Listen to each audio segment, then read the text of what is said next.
Sit down, grab some popcorn, and I'll tell you a story. A story that is not really interesting, but realistic. A story that could happen to anyone. A story that really hurt me and changed my life. So I was chasing this girl, like a normal teenager would, and I have never put so much effort in chasing a girl in my life before. Because usually when I chase a girl, I usually get a very clear sign of no, of like rejection at the start straight away, so that I wouldn't keep on putting in effort to fuel the fire. But this girl, she gave me so much like mixed emotions. She was like responding to my text. She was sometimes eager to like be okay with my advances, but there are also times where I feel very bad, where the mixed feelings is making me feel nervous and anxious. Why is she not replying so fast? Do I have a chance on her when she's talking to so many other boys at the same time? At the start, I already knew that this girl was not for me. Not to say that she's a bad person, not to say that she doesn't deserve any other man, but I did not have the self-respect to stop chasing her. You probably have like all kinds of images of a person, of this random person that walked past you. You see him and you have a first impression in your mind. Or the friends that you probably have an image of them, what kind of person that they are. And that might not be 100% true. You might not 100% know their full character, their full past and their personality. The same thing happens to you. Different people have different images of you. This guy might think that you are a cool person, but this guy that's been with you for longer, he might think otherwise. It's a kind of weird situation where you exist as infinite amount of versions of you in other people's minds in this world. And out of this infinite amounts of versions, the only person that truly knows you is yourself, because you have been through your life, you have experienced everything that you've experienced. A weird thing to say, I know, but and so self-respect is actually identifying the clear 100% version of yourself and making decisions based on this kind of truth, this kind of version that you are, is self-respect. And so one day I realized, oh shit, I'm putting so much effort on this girl, and all these mixed feelings is actually not worth it. It's not something that I want to pursue, because if I get together with her, it's not going to work out anyway, because I always feel nervous and anxious. And so I stopped chasing. And me realizing that is like me making the decision based on the true version of myself that deserves better. And again, not to blame this girl, but it's actually my problem for feeding into it at the start. And when I've stopped chasing her, I've actually truly respected myself more. So I've yapped a lot, but how do you actually reach that point? How do you actually reach the version of yourself where you can truly see where you deserve to be, what you should be doing right now? So currently, you cannot actually see your true self that clearly. And so what other people think of you is actually partially true, because they wouldn't think that you're a selfish asshole or someone that's annoying to be with. You have to be those things that people say you are, at least a little bit, for them to think that kind of way. And so what if they say something that's true about you? You should take the advice they say.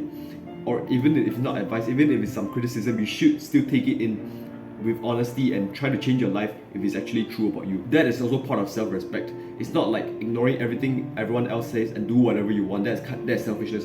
So this would be like if you're fat or if you're lazy and someone says that like, yo, you should go to the gym more, bro. You should work out more. You should do something that's productive to your life. You should not cope and think, oh, I'm actually not lazy, and then you don't work out and stuff. And self-respect is actually taking that in and be like, oh, you're right, I should be more hardworking.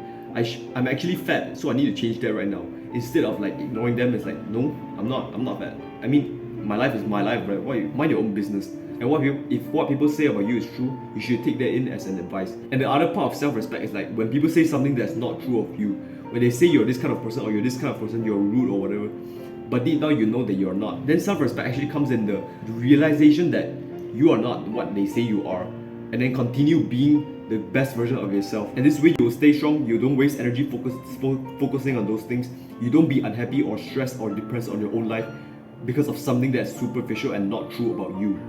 Self-respect. This will be like, yo, this guy's selfish as hell.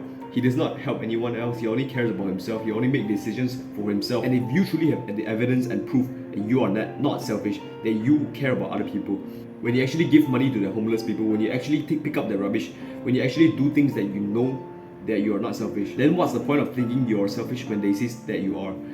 That's just going to ruin your mental health, that's just going to ruin your life without giving you any benefits, right? When I stopped chasing this girl and I chased another girl, this girl actually hated me with so much fiery rage. She threw tantrums on the library and shit based on what I've heard. Like, I wasn't there. She was making everyone turn against me. She was like telling everyone about my bad traits, and everyone was like agreeing, yeah, Rowan's fucking selfish. Yo, did Rowan hurt you? Yo, fuck that guy, fuck that. Easily 20 plus people were involved in this situation where people were like spreading information, people was like saying things about me, and there was so many mixed opinions about this situation, but most of the people are on her side. And so whenever I walk on campus, literally everyone that knows about this situation, thinking about it now, it's like months later, but it's still really hurt at the time. Because imagine people walking past you and They don't even have the chance to get to know your situation, and they start disrespecting you because of what people say.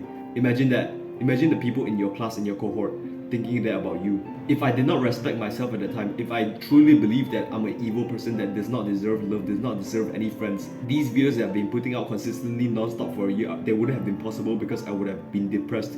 I wouldn't have gone to the gym consistently for a year daily, not really daily actually, but 4 times out of a week.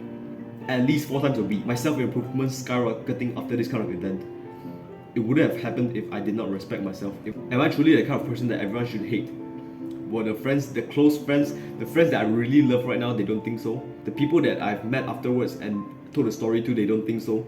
I'm not sure how to explain this kind of life experience in this video where it's something very traumatic, something very deep, something very personal. It's not even like self-improvement anymore, how to become the best version of yourself. It's about your person, whether you should live or you should die. It's hard to put in the video, but that's what self-respect actually looks like. You truly deep down know what kind of person that you should be, that you are, to you. Joining us on this journey of self-improvement. Our future is so bright, like brighter than ever right now.